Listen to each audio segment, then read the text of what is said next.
In the misty highlands of Njong province, nestled between gentle rivers and rice paddies that glowed gold at sunset, lived a woman who had long been forgotten by time. Madam Lan, aged 101 years old. Her tiny wooden house stood at the end of a dirt road where few ever went. The villagers called her Lan Tram Tuoi, Old Lan of 100 years. Her days were quiet, marked by the rhythmic sound of her cane tapping against the wooden floor and the faint smell of herbal tea drifting through the air. Lan had outlived all her friends, her husband, and even two of her children.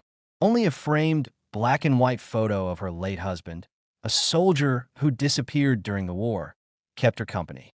Yet she never complained. She still woke before dawn, offered prayers at her small altar, and whispered softly, "If heaven still lets me breathe, there must be a reason." One cold morning, a strange event disturbed the stillness. As the rooster crowed, Lan felt a sudden warmth deep inside her belly. A pulse of life, something she hadn't felt in decades. At first, she thought it was her heart, but the sensation grew stronger, rhythmic, like a heartbeat. Only it wasn't hers. Her hands trembled as she placed them on her stomach. For the first time in more than 80 years, she felt a faint movement beneath her skin. She gasped, whispering to the silent house, "No, that can't be. Not my age." By afternoon, the rumor spread like wildfire through the village. The local herbalist who visited her to deliver medicine came running out, his face pale as chalk. "She says she feels something alive inside her."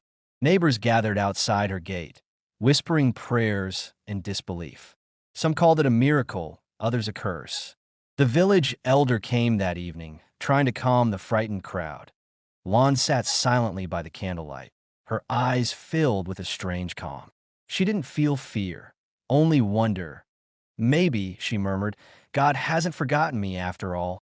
That night, as rain poured over the small village, thunder shook the sky. And amid the sound of the storm, Madam Lan woke again to that pulsing warmth, stronger than before, and a faint sound echoing in her ears, a sound that seemed impossible, the sound of a baby's heartbeat. The next morning, the small road leading to Madam Lan's house was crowded with curious villagers. Some came with offerings of incense, others with fear in their eyes.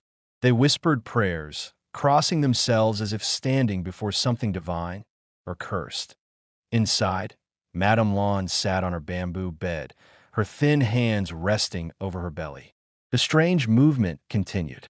It wasn't pain, it was life. When the village nurse, Hung, arrived with two doctors from the provincial hospital, she tried to smile politely. But even she couldn't hide the disbelief on her face. "Balan, please don't worry," Hung said softly. "We'll just do a little check. Maybe it's just muscle spasms or a problem with your stomach."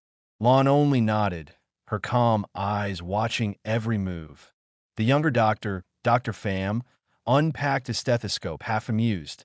At 101 years old, he muttered, "A heartbeat inside the abdomen? Impossible." But the moment he placed the stethoscope on Lan's stomach, his smile disappeared, but he froze. Then slowly leaned closer, listening again. There was a faint but clear heartbeat. Slow, steady, not her own. "This can't be right," he whispered. "Doctor," asked Nurse Hong. "There's another pulse, separate from hers." The older doctor, Dr. Tran, took over, assuming his young colleague was mistaken. Yet when he listened, his face turned pale. He looked at Lan, then at the others. "Either the equipment is malfunctioning, or we are witnessing something we cannot explain." They rushed her to the district hospital, where news of the old woman's condition spread like wildfire. Reporters began gathering outside. Some laughed it off as a hoax. Others spoke in hushed tones about a miracle child. In the hospital room, Lan remained serene, despite the chaos around her. Machines beeped. Doctors whispered. But she only looked out the window at the soft rain falling on the city. "You don't believe me," she said gently to the doctors. "We just need to understand, Dr. Tran replied carefully. "There is nothing to understand," she smiled. "Life finds its way, even where it shouldn't." That night, while the doctors reviewed her scans in disbelief, showing a moving shape inside her abdomen, Lan closed her eyes and dreamed. In her dream, she saw her late husband standing by the lotus pond, smiling, holding a small child wrapped in white cloth. When she woke, she was crying.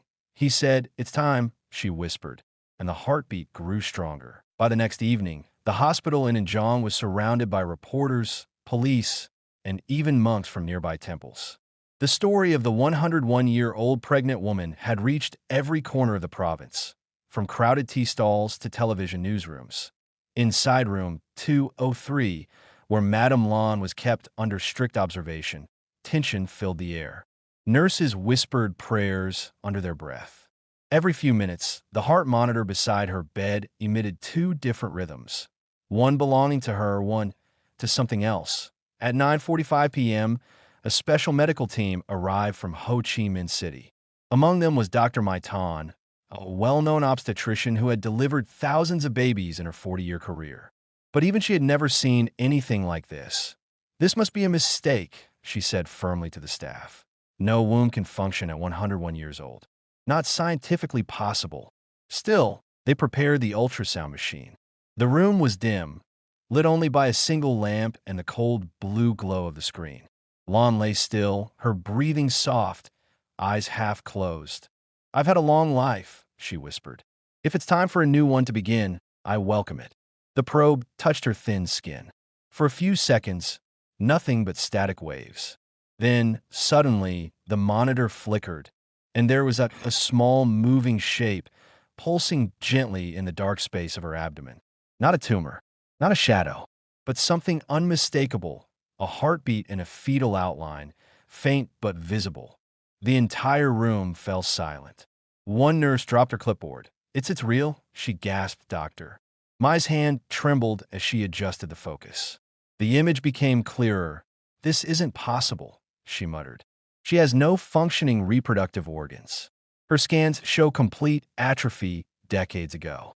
"How?" Lan looked at the shocked faces around her and smiled faintly. "You doctors speak of science," she said softly, "but there are things beyond it. Maybe this is my husband's promise returning to me." Tears welled up in Dr. Mai's eyes. For the first time in her career, she couldn't explain what she was seeing. At midnight, the chief administrator ordered the report sealed until further investigation. But rumors spread faster than they could contain. Some said the child was divine. Others claimed it was a sign of the world's imbalance. Meanwhile, Lan rested peacefully, whispering to the tiny life within her, "My child, they don't believe in you, but I do." And as thunder rumbled in the distance, the fetal heartbeat on the monitor grew louder, echoing like a drum of destiny. 3 days after the unbelievable ultrasound, word of Madam Lan's miracle had reached the temples of southern Vietnam. In the quiet hills of Chao Doc, the abbot of Thien Tom Pagoda, an elderly monk named Thuong Minh, began having strange dreams. Each night, he saw a lotus blooming from cracked earth, shining with golden light. In the middle of the flower was a crying infant, and behind it stood a woman, old, frail, yet surrounded by divine radiance. The monk would wake before dawn, heart pounding, unsure if it was an illusion or a message. But on the 4th night, he heard a voice in his dream whisper, "A child will be born from age, not youth, that a promise return to heal what time has broken." When he awoke, he called his disciples immediately. "We must go to Injong. The heavens are speaking through a human heart." Meanwhile, in the hospital, the situation was growing tense. Doctors had been ordered by government officials to remain silent. The Ministry of Health in Hanoi had sent a special team to verify the reports, but every test they performed led to the same unexplainable result. The fetus was real. The organs involved in reproduction were biologically inactive, and yet life was undeniably present. Dr. Mai, the senior obstetrician, stayed by Lan's side, feeling torn between disbelief and faith. She confessed to a colleague, "Every part of my training tells me this is impossible. But when I look at her, I feel something sacred, as if this old woman carries more than a child. She carries a message." That evening, as rain began to fall again, the doors of the hospital opened quietly. Monk Thuong Minh entered, his saffron robe wet from the journey. The nurses bowed instinctively. His presence radiated calm that he asked to see Madam Lan. After a long discussion, the doctors reluctantly agreed. When he entered her room, she was sitting upright, staring out the window. Without turning around, she said softly, "You saw the lotus, didn't you?" The monk stopped, stunned. "How did you know?" She smiled faintly. "Because I saw it too. For years, I thought it was a dream. Now I understand it was a promise." They sat together in silence. The monk closed his eyes and began to chant an ancient mantra. The air grew still. For a moment, everyone in the hallway felt a gentle vibration, like the hum of wind through bamboo. When the monk opened his eyes, tears had gathered in them. "This is no ordinary birth," he whispered. "The spirit inside her has been waiting a century to return." Lan nodded slowly, then let it come in peace. That night, the hospital's electricity flickered during another storm.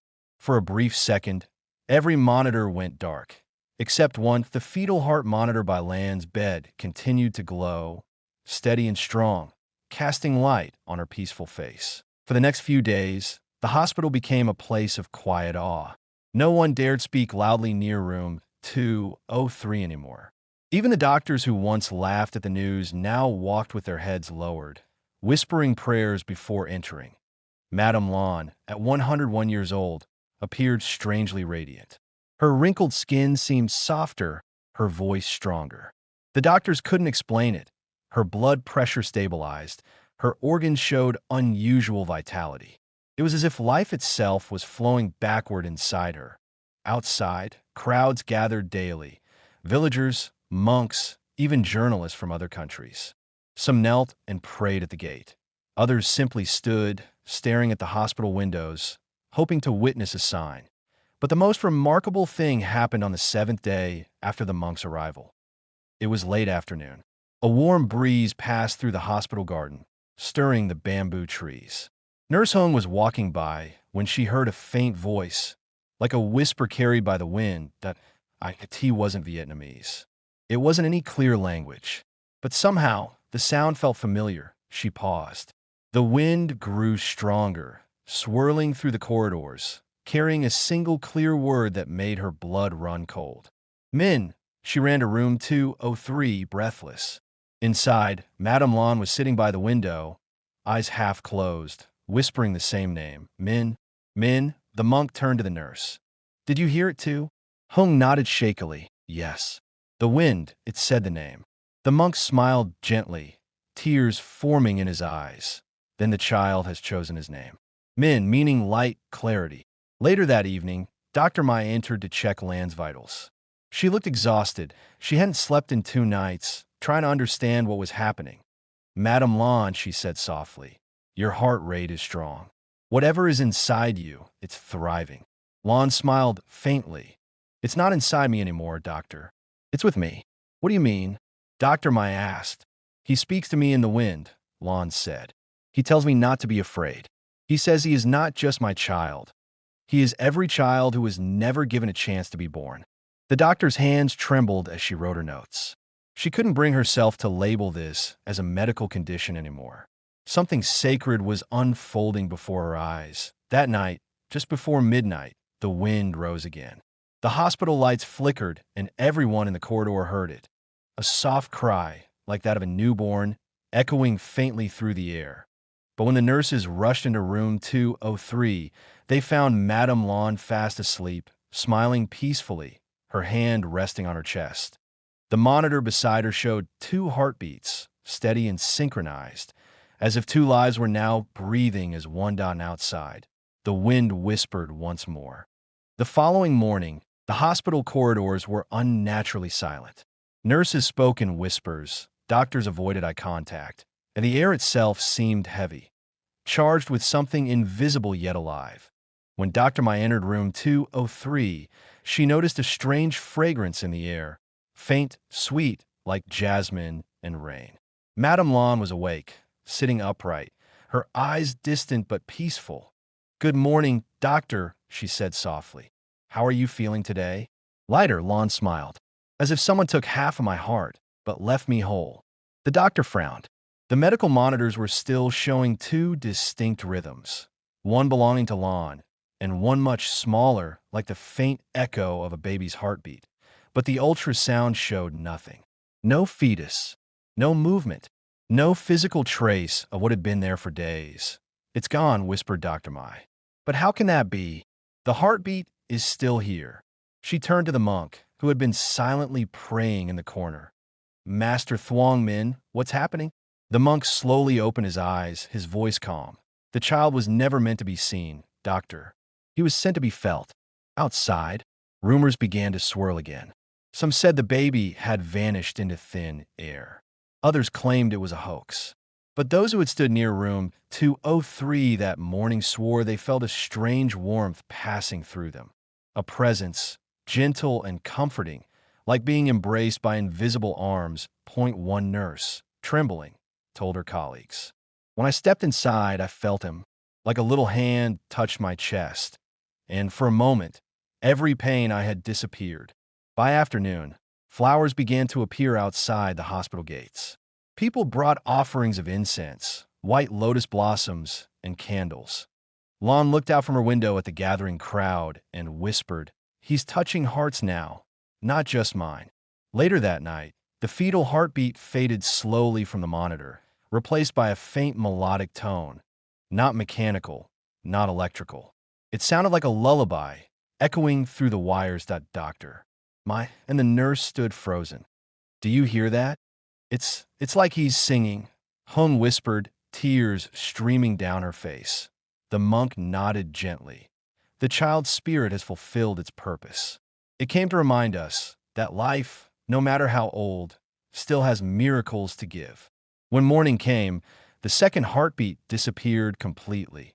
Madam Lan remained alive, strong, and smiling, her face calm, her eyes glowing with a strange youthful light. "He's with me still," she said, "but now he lives in everyone who believes."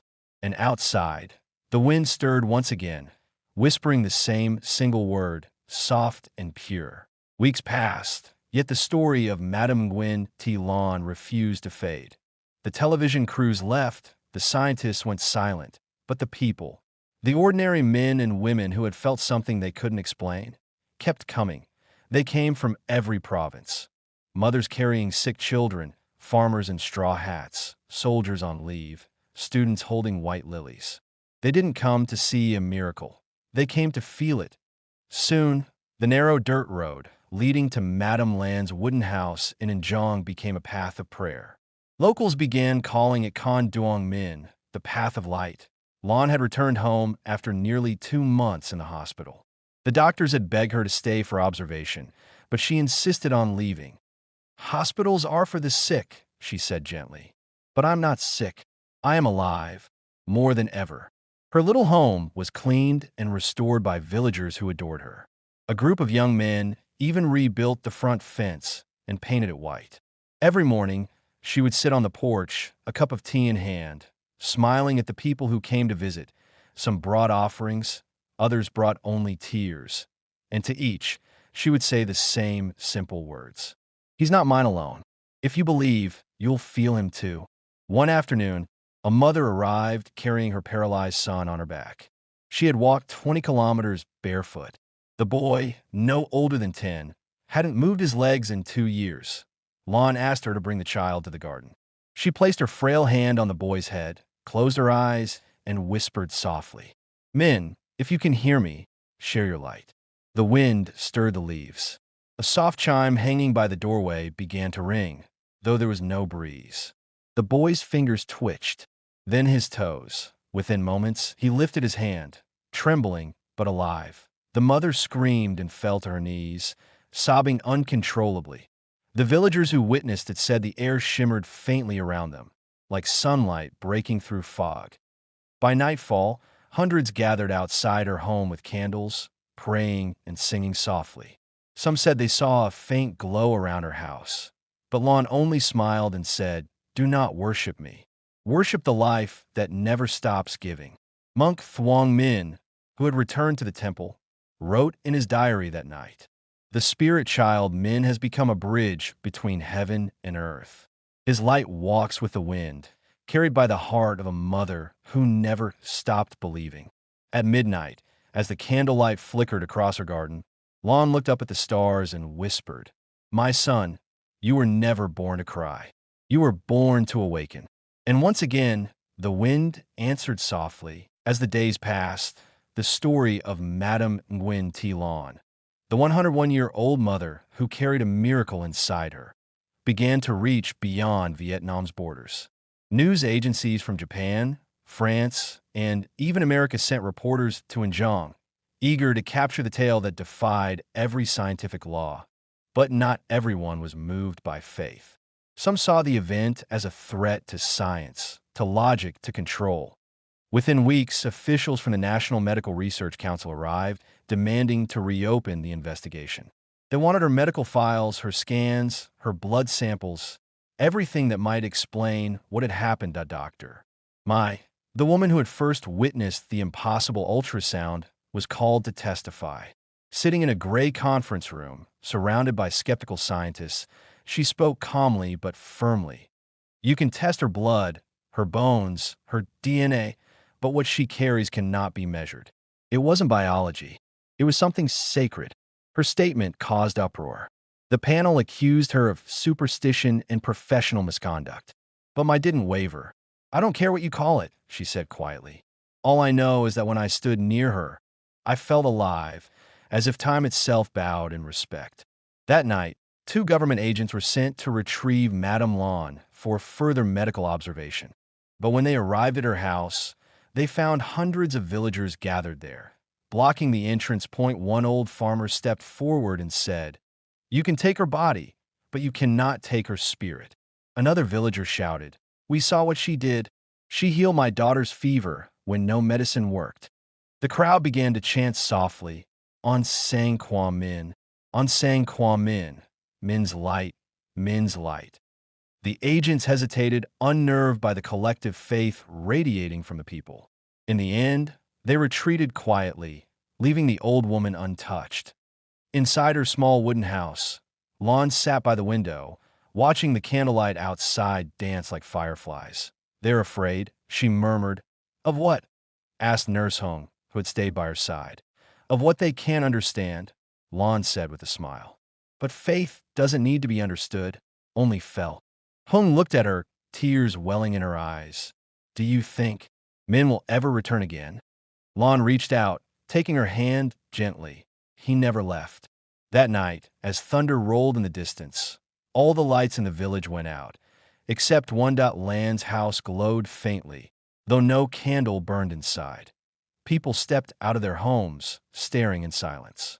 From within the glow, they heard a soft humming, the sound of a child's laughter carried by the wind.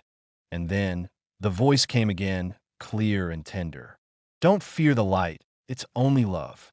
By dawn, journalists tried to reach her home again, but the glow had vanished. All they found was Madam Lan sitting on her porch, smiling, her eyes filled with tears. "They will never find proof," she said, "because the proof is in the hearts of those who believe." It was the night of the full moon, the 15th day of the lunar month, a sacred time in Vietnam when families lit incense for their ancestors. The entire village of Injong glowed under soft lantern light, yet everyone's eyes were turned toward one house, the home of Madam Lan. For weeks, strange weather had circled the area. Warm rain in the middle of dry season, a faint shimmer in the mist, and winds that whispered her name. But on this night, something far greater was coming. Inside her humble home, Lan lay on her bamboo bed, her body fragile, but her spirit strong. "Mong tung ming sat ni ba bi, zaisting quit paya." Nurse Hung and Dr. Mai stood at her side, unable to shake the feeling that something extraordinary was about to happen. "It's so peaceful tonight," Lan whispered, her voice trembling. "Peace often comes before revelation," replied the monk softly. A sudden breeze swept through the open window, though the air outside was still. The candles flickered, and the chime above her altar began to ring, slow, rhythmic, as if keeping time with an unseen heartbeat. Dr. Mai glanced at the monitor beside her bed, the same one that had once displayed 2 heartbeats. It was happening again. Point 1 heartbeat belonged to Lan. The other, pulsed faintly, impossibly, just as before. Then came the light that it began as a faint glow above the altar, white soft like the shimmer of dawn. Within seconds, it grew brighter, filling the room, spilling out through the cracks of the windows and doors. Outside, villagers gasped as a column of golden light rose from Lan's house toward the sky. The entire village fell silent. Chickens stopped crowing. The wind stilled. Even the river seemed to pause. Children pointed upward, shouting by Lan's house. The sky is opening. The glow formed the shape of a lotus, unfolding slowly in the air.